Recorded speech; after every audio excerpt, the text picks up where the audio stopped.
Abramos, meus irmãos, a palavra do Senhor no livro de Atos dos Apóstolos, no seu capítulo 9.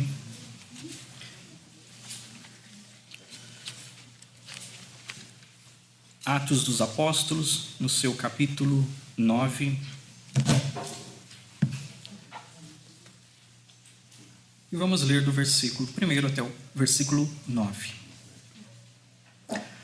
Saulo, respirando ainda ameaças e morte contra os discípulos do Senhor, dirigiu-se ao sumo sacerdote e lhe pediu cartas para as sinagogas de Damasco, a fim de que, caso achasse alguns que eram do caminho, assim homens como mulheres, os levasse presos para Jerusalém. Seguindo ele estrada fora, ao aproximar-se de Damasco, subitamente uma luz do céu brilhou ao seu redor. E caindo por terra, ouviu uma voz que lhe dizia: Saulo, Saulo, por que me persegues? Ele perguntou: Quem és tu, Senhor? E a resposta foi: Eu sou Jesus a quem tu persegues. Mas levanta-te e entra na cidade, onde te dirão o que te convém fazer. Os seus companheiros de viagem pararam emudecidos, ouvindo a voz, não vendo, contudo, ninguém. Então se levantou Saulo da terra e, abrindo os olhos, nada podia ver. E, guiando-o pela mão, levaram-no para Damasco. Esteve 3 dias sem ver, durante os quais nada comeu nem bebeu. Vamos orar. Santíssimo Deus, diante da Tua presença, em oração, nós pedimos a Ti, ó Deus, que o Teu Santo Espírito, o Espírito que inspirou os escritores sagrados a escreverem a Tua palavra, a narrar os acontecimentos dos Teus filhos, dos Teus servos no passado, que o Senhor ilumina o nosso entendimento para a compreensão da Tua palavra. Que o Senhor abençoe a Tua igreja, ó Deus, que sejamos edificados e transformados pela Tua palavra. Abençoa-nos nesse sentido, ó Deus. É o que nós pedimos no nome santo do Teu Filho unigênito, o nosso Senhor e Salvador Jesus Cristo. Amém. Meus irmãos, quando nós falamos da graça de Deus, que é aquele favor que nós não merecemos, com mais exatidão falamos quando nós experimentamos a graça de Deus. O apóstolo Paulo é alguém que pôde escrever e falar da graça de Deus, ao qual ele faz em muitas das suas cartas, porque ele foi alguém que experimentou a graça de Deus. Ele escrevendo lá para Timóteo, no capítulo 1, versículo 15, ele diz: Fiel é a palavra e digna de toda aceitação, que Cristo veio ao mundo para salvar os pecadores, dos quais eu sou o principal. Olha que coisa interessante. Cristo veio para salvar pecadores, e ele escreve: dos quais eu sou o principal. Alguém que perseguia a igreja, que assolava a igreja, mas alguém que foi alvo da graça e da misericórdia do Senhor. Só para a gente situar-nos qual era o período pelo qual esses acontecimentos, era um momento de grande perseguição da igreja cristã. Se os irmãos recordarem, logo depois da ascensão do Senhor, no momento que o Senhor é assunto aos céus, ele fala que eles deveriam, os discípulos, permanecer em Jerusalém, até que do alto eles fossem revestidos de poder. E assim aconteceu, eles estiveram ali em Jerusalém no momento do cumprimento da festa de Pentecoste, até que naquele momento, cumpriu-se as festas, apareceu-se um som que encheu a casa onde estavam todos reunidos, e foram vistas línguas repartidas como que de fogo, a qual pousou sobre cada um. Começaram a falar em outras línguas, conforme o Espírito Santo concedia que falasse. A cidade estava cheia de pessoas de vários lugares, e essas pessoas ouviam destes homens testemunharem a respeito das grandezas de Deus, e eles ficavam admirados. Como é que essas pessoas estão falando das grandezas de Deus sem elas saberem e conhecerem essas línguas? E eles falavam: somos partos, medos, de várias regiões, e eles estão falando a respeito das grandezas de Deus. Eles ficaram extasiados, atônicos, sem saber o que significavam aquelas coisas. E o apóstolo Pedro se levanta no meio e começa a dizer que aquilo que estava acontecendo era o cumprimento das profecias. E ele vai discorrendo através do profeta Joel, até chegar um momento de apresentar ao Senhor Jesus, ao qual foi morto pelo povo, e provando que ele era o Cristo do Senhor. Ele era o ungido do Senhor. E naquele dia houve um acréscimo de 3.000 pessoas, porque os homens, ao ouvirem aquilo que Pedro estava dizendo: que faremos então, irmãos? Naquele momento começa a igreja do Senhor, ela se expandir.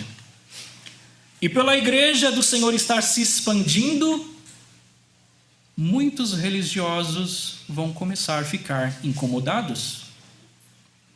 Grupo dos fariseus, grupo dos saduceus vão se revoltar com o crescimento da igreja. Os apóstolos começam a fazer sinais e prodígios. Começam a admirar como que homens galileus que eles eram, pessoas iletradas, pessoas sem cultura, estavam agora com ousadia falando da palavra do Senhor. Eles não entendiam isso. Como pode ser isso? Homens galileus iletrados agora estão fazendo que um coxo ali na porta do templo se levanta e anda. O texto mostra que a princípio estava tendo a simpatia de todo o povo. E eles começam a se reunir ali no pórtico de Salomão. O grupo começa a crescer cada vez mais. Então começam a se dizer mentiras que aqueles cristãos estão dizendo, estão pregando contra os costumes de Moisés, estão pregando contra a lei de Deus, começam a difundir mentiras, e eles são presos, mas vem um anjo do Senhor, liberta eles, e eles são proibidos de falar da palavra do Senhor. Eles são açoitados, mas mesmo sendo açoitados, eles se alegram por estarem sendo dignos de sofrer pelo Senhor. Aí chega um momento a qual na igreja é necessário haver a eleição de diáconos. E 2 diáconos ali se destacam: Estevão e Felipe. Estevão, um homem cheio do Espírito Santo, começa a fazer sinais e prodígios diante do povo. E nisso, alguns grupos dos saduceus, movidos de inveja, tentam incriminá-lo, contratam pessoas, subornam pessoas para dizer mentiras, que ele estava falando a respeito do templo, que esse Jesus, o Nazareno que eles pregavam, estava dizendo que era contra a lei de Moisés e contra o templo. E nisso ele é levado para o Sinédrio. E ali, no capítulo 8 do livro de Atos, ele faz aquele magnífico relato da história ali do povo de Deus, começando desde Abraão. Mas os homens que estavam ali no Sinédrio começam a ficar revoltados. Uma que eles não podiam, como o próprio texto diz, resistir à sabedoria e ao Espírito Santo que estava entre eles. Abra lá no capítulo 7 de Atos dos Apóstolos, no versículo 54, diz assim: ouvindo eles isto, enfureciam-se no seu coração e rilhavam os dentes contra ele. Mas Estevão, cheio do Espírito Santo, fitou os olhos no céu e viu a glória de Deus e Jesus que estava à sua direita, e disse: eis que vejo os céus abertos e o Filho do Homem em pé à destra de Deus. Eles, porém, clamando em alta voz, taparam os ouvidos e unânimes arremeteram contra ele e, lançando-o fora da cidade, o apedrejaram. As testemunhas deixaram suas vestes aos pés de um jovem chamado Saulo. E apedrejaram Estevão, que invocava e dizia: Senhor Jesus, recebe o meu espírito. Então, ajoelhando-se, clamou em alta voz: Senhor, não lhes impute este pecado. e com estas palavras adormeceu. E Saulo consentia na sua morte. E olha que o texto continua. Naquele dia, levantou-se grande perseguição contra a igreja em Jerusalém, e todos, exceto os apóstolos, foram dispersos pelas regiões da Judeia e Samaria. Alguns homens piedosos sepultaram Estevão e fizeram grande pranto sobre ele. Saulo, porém, assolava a igreja, entrando pelas casas e arrastando homens e mulheres, encerrava-os no cárcere. O jovem Saulo consentiu na morte de Estevão. Ele apoiava, no seu entendimento, pelo seu zelo pela tradição judaica, Estevão tinha que morrer. Pelo seu zelo que ele tinha pela tradição dos seus pais, ele assolava a igreja, entrando pelas casas e arrastando homens e mulheres, encerrava-os no cárcere.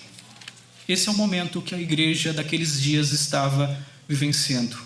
O momento em que todos foram dispersos ali de Jerusalém, permanecendo em Jerusalém somente os apóstolos. Apesar dessa perseguição, nós podemos ver também a atuação do Senhor, porque naquele momento ali Felipe também começa a levar o evangelho, começa a ser pregado também o evangelho em cidades antes não evangelizadas, como Samaria. O evangelho vai se espalhando através desta perseguição. Mas era um momento difícil, meus irmãos. Era um momento difícil para aqueles discípulos do Senhor que professava a sua fé. Os seus bens eram tomados, suas casas, seus pertences eram dissipados. Eram assolados, levados ao cárcere, e alguns, como foi o caso de Estevão, que é considerado o primeiro mártir, o primeiro a morrer ali da fé cristã, discípulo do Senhor. E é nesse contexto ali do capítulo 9 que Saulo, respirando ainda ameaças e morte contra os discípulos do Senhor, ele se dirige então ao sumo sacerdote. Possivelmente, quando Paulo se dirige ali ao sumo sacerdote, possivelmente é ali no Sinédrio, visto que o sumo sacerdote era quem presidia o Sinédrio. O Sinédrio era uma assembleia constituída de 71 membros e era dividido entre alguns das seitas dos fariseus e a seita dos saduceus. Lembrando que o apóstolo Paulo era um dos fariseus. A diferença entre esses dois grupos, os dois grupos eram zelosos pela lei, mas os saduceus eles não acreditavam que haveria a ressurreição, não acreditavam na existência dos anjos, enquanto que os fariseus eram zelosos em acreditar que haveria a ressurreição dos mortos, que acreditavam que existia anjos. Então havia esses dois partidos, claro que havia mais outros, como os herodianos e outras seitas ali, mas era dominado principalmente desses dois grupos, os fariseus e os saduceus. Então 71 membros que era constituído o Sinédrio e era presidido então pelo sumo sacerdote. Nos outros textos vai ser falado que o sumo sacerdote daquele período era Caifás, juntamente com seu sogro Anás. Então Paulo vai ali pedir essa autorização para o sumo sacerdote, para que ele tivesse então a liberdade de trazer preso para Jerusalém aquelas pessoas que estavam ali vivendo em Damasco. A cidade de Damasco, que distava mais ou menos 244 quilômetros de Jerusalém, que de a pé dava mais ou menos 5 a 6 dias de viagem, era um local onde havia uma grande comunidade judaica. Uma comunidade tão grande que no momento quando ocorre no ano 66 até 70 a guerra de Roma contra os judeus, só na cidade de Damasco morreram 10 mil judeus. Então era uma comunidade grande de judeus. E como por causa da perseguição muitos discípulos do Senhor foram até Damasco, Damasco ali estava sendo um polo de realização ali, de evangelização. Muitos estavam se convertendo E isso estava incomodando Saulo, que então dirige-se ao sumo sacerdote para obter essas cartas para poder levar preso para Jerusalém a esses irmãos, a qual o texto diz os que eram do caminho. Esse era um dos nomes pelos quais os cristãos eram chamados. E por que eles eram chamados os do caminho? Lembra que o Senhor Jesus mesmo disse que eu sou o caminho, a verdade e a vida? Então aqueles que criam em Jesus eram chamados de caminho. Outros nomes eram dados como os do nome. Então aqueles que professavam o nome de Jesus. E aqui Lucas relata, os do caminho. Aqueles que eram do caminho, homens como mulheres, a qual ele queria levar preso para Jerusalém. Nós não sabemos exatidão o que se passava na mente de Paulo, mas o texto, a palavra de Deus, ela declara que o motivo pelo qual ele se enfurecia com estes cristãos é por causa do seu zelo com o judaísmo, a qual ele vai falar em outros textos, como em Gálatas e no livro de Filipenses também, a qual ele vai dizer que se alguém pode gloriar-se na carne, ainda mais ele, que era hebreu de hebreu, ele que era da tribo de Benjamim, circuncidado ao 8º dia, ele que era, quanto à lei, ele era fariseu, e quanto ao zelo, perseguidor da igreja. Ele não era um judeu misturado, por isso que ele fala, eu sou hebreu de hebreu. Ele era realmente ali, verdadeiramente hebreu.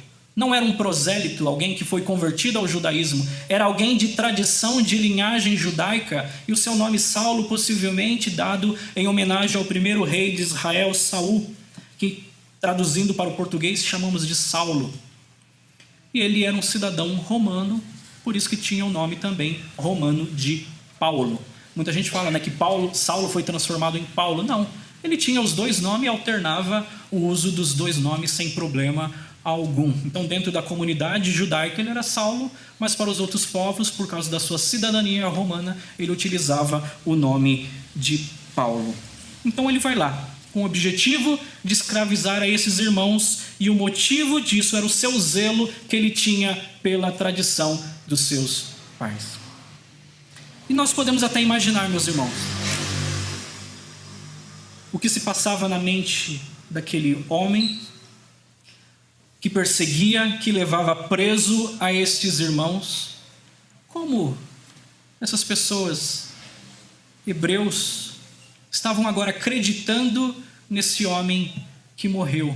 Ele não entendia como o povo abraçava esta fé, e algo que o judeu muito se admirava e não acreditava que Jesus era o Messias, é porque ele foi morto através de uma cruz.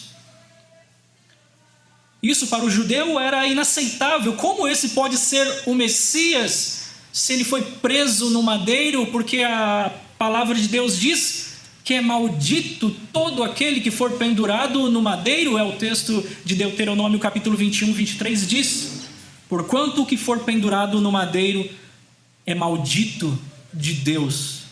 E com certeza essa era uma das coisas que passava pela mente do apóstolo Paulo. Como essas pessoas, elas abraçam essa fé, acreditando que Jesus é o Messias, é o ungido do Senhor, sendo que ele foi pendurado no madeiro. Correu-se naqueles dias, no momento da morte do Senhor, que na verdade os discípulos tinham escondido o corpo do Senhor Jesus. Isso era divulgado para os judeus. Então ele perseguia essas pessoas que acreditavam neste homem Jesus, que para Paulo era alguém morto e alguém que era amaldiçoado por Deus, porque ele foi pendurado no madeiro. Isso era o motivo então dele ver o número crescente dos discípulos do Senhor, mas ele não acreditava que o Senhor Jesus poderia ser o verdadeiro Messias, por causa de alguma dessas coisas que havia com o Senhor Jesus. Mas algo surpreendente acontece naquele momento. Olha ali o versículo 3. Seguindo ele estrada fora, ao aproximar-se de Damasco, Subitamente uma luz do céu brilhou ao seu redor. E caindo por terra, ouviu uma voz que lhe dizia: Saulo, Saulo, por que me persegues? E ele perguntou: quem és tu, Senhor? E a resposta foi: eu sou Jesus, a quem tu persegues. Olha que coisa interessante. Aquele homem que não acreditava, aquele homem movido por um zelo tremendo ao ponto de encerrar muitos na prisão, conduzir alguns à morte, como diz o texto, Saulo respirando ainda ameaças e morte contra os discípulos do Senhor. Esse homem agora ouve uma voz dizendo: Saulo, Saulo, por que me persegues? Uma voz e uma luz que brilhou ao seu redor. A narração desse texto, desse acontecimento, é narrado 3 vezes aqui no livro de Atos. Aqui no capítulo 9, depois quando Paulo está diante dos judeus enfurecidos, ele vai narrar novamente no capítulo 22, e ele vai narrar novamente esse acontecimento diante do rei Agripa, do capítulo 26 do livro de Atos. E de forma semelhante, algo surpreendente. E chama a atenção no texto, além da luz, que o apóstolo Paulo vai em outro texto dizer mais brilhante que o sol, é que Jesus diz: Saulo, Saulo. Jesus o chama pelo seu próprio nome. E nós já lembramos de um acontecimento, leis do Antigo Testamento, quando o Senhor chama a Samuel: Samuel, Samuel. E ele ali, orientado por Eli, fala que o teu servo ouve. O Senhor Jesus usa de um meio, de uma aproximação, para que Saulo soubesse que não era qualquer voz que ele estava ouvindo. Estava fazendo uma ligação de algo que ele já conhecia, e o Senhor Jesus chama pelo seu nome: Saulo, Saulo.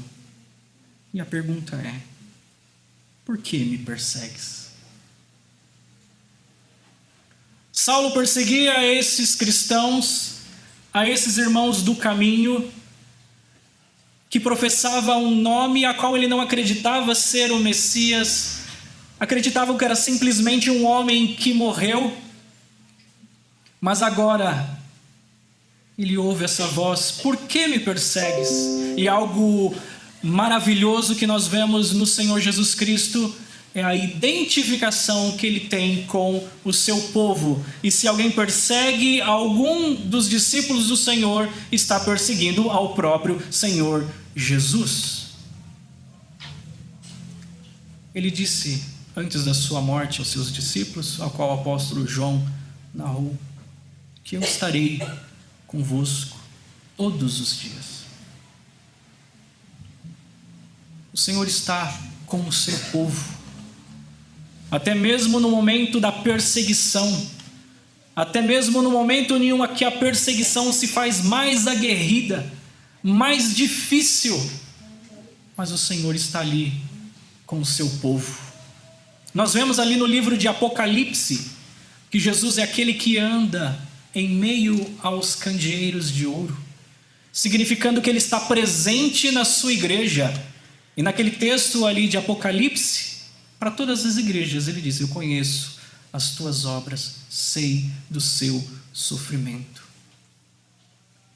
Trazendo um conforto para aqueles irmãos que, mesmo no momento de uma perseguição difícil, mas o Senhor estava com ele. E aqui ele dizendo para Saulo: por que me persegues? E ele: quem és tu, Senhor? E a resposta foi: eu sou Jesus, a quem tu persegues. Mas levanta-te, entra na cidade, onde te dirão o que te convém fazer. O apóstolo Paulo, nesse momento, é alguém privilegiado, porque ele foi uma das 4 pessoas, uma quarta vez que o Senhor se apresenta de forma gloriosa. A primeira vez foi no Monte da Transfiguração, onde juntamente com com Pedro, João e Tiago, o Senhor se transfigura diante deles. Uma segunda vez, quando o Senhor se apresenta ali naquele texto que nós vemos de Estevão, ao qual ele viu o céu aberto, e ele viu a glória do Senhor e o Senhor Jesus ali de forma glorificada. E agora a terceira vez o Senhor se apresenta de forma gloriosa a Paulo. E a quarta vez é no momento ali que o apóstolo João está na ilha de Pátimos, a qual ele vê o Senhor Jesus glorificado. Então ele é uma das pessoas privilegiadas por ver o Senhor dessa forma. Nesse momento, meus irmãos, acontece a conversão do apóstolo Paulo. Muitas vezes, na conversão, que é voltar-se para Deus, né? Nesse caso do apóstolo Paulo, ela foi de uma forma inesperada e de uma forma radical. Então, uma luz forte que brilha, onde ele cai por terra e ouve de forma audível a voz do Senhor Jesus. Um outro acontecimento de conversão dentro das Escrituras é a conversão de Lídia. E o que o texto diz? O Senhor abriu o coração de Lídia para que compreendesse as palavras que Paulo dizia, que Paulo falava. Olha que coisa interessante. 2 conversões, mas uma de uma forma dramática e radical, e a outra não tendo a mesma glória, mas em 2 situações o Espírito Santo transformando o coração daquelas pessoas. Nós acreditamos e vemos que o Senhor transforma, meus irmãos. Ele transformou o coração de Paulo, ele transformou o coração de Lídia, ele transformou o coração de cada um de vocês. Aqui ele operou de forma eficaz e nós vemos que realmente acontece uma regeneração quando nós nos rendemos perante o Senhor, nós nos entreguemos de todo o nosso coração e onde o nosso orgulho é quebrado. Aquele homem que zelava pela tradição, que tinha um zelo extremo pela cultura e pela fé judaica, a fé dos seus pais, mas naquele momento ele ali é jogado por terra, aonde a luz do Senhor brilha de uma forma intensa. O orgulho daquele homem que assolava a igreja é quebrado. Quem és tu, Senhor? Eu sou Jesus, a quem tu persegues. Paulo, que ditava, que ordenava, olha o que acontece agora no versículo 6. Então o Senhor Jesus dizendo: mas levanta-te e entra na cidade, onde te dirão o que te convém fazer. Agora é o Senhor Jesus que diz o que ele deve fazer. Ele foi até o sumo sacerdote obter cartas de autorização para levar preso, manietado, cativo aos judeus que pertenciam, que seguiam o caminho, aos cristãos, com toda a sua arrogância, pompa e violência. Mas agora esse homem, agora é dito o que ele tem que fazer. Olha o versículo 7. Os seus companheiros de viagem pararam emudecidos, ouvindo a voz, não vendo contudo ninguém.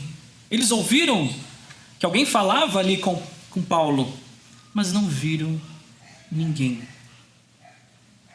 Algum outro texto narrado no livro de Atos, é dito que eles não discerniram o que falava. Então somente Paulo entendeu ali que a voz dizia para ele.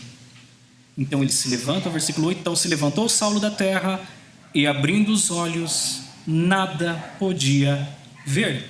E guiando-o pela mão, levaram para Damasco. Olha que coisa interessante. Alguém que veio para levar preso os discípulos do Senhor, agora ele é conduzido para a cidade. Veio para prender, agora ele é rendido, alguém tem que conduzir ele para chegar até ao destino, até a cidade de Damasco. Ele abre os olhos e não podia ver. Mostra, meus irmãos, que ele estava cego. Ele não via, ele não enxergava. E agora, de forma ali fisicamente, ele está experimentando, uma forma até simbólica, qual era o seu estado perante Deus, que era de cegueira total. Olha o versículo 9. Esteve 3 dias sem comer, durante os quais, 3 dias sem ver, durante os quais nada comeu nem bebeu. 3 dias, a qual podemos até imaginar que todos os seus conceitos ali caiu por terra.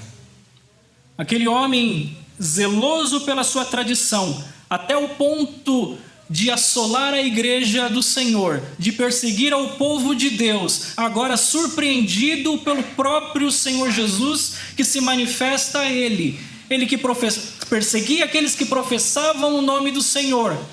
Agora, esse próprio que ele achava que nem existia, teve um encontro com ele, se manifestou a ele, se apresentou de forma gloriosa a ele, ali no caminho de Damasco. Eu acredito que 3 dias de meditação, de oração, para rever todas as coisas. Eu acredito que alguém que foi criado na fé judaica, que todos aqueles textos que apresentavam, que se mostravam a respeito do Messias, como o texto que nós lemos hoje, de Salmo número 2, agora estavam fazendo sentido.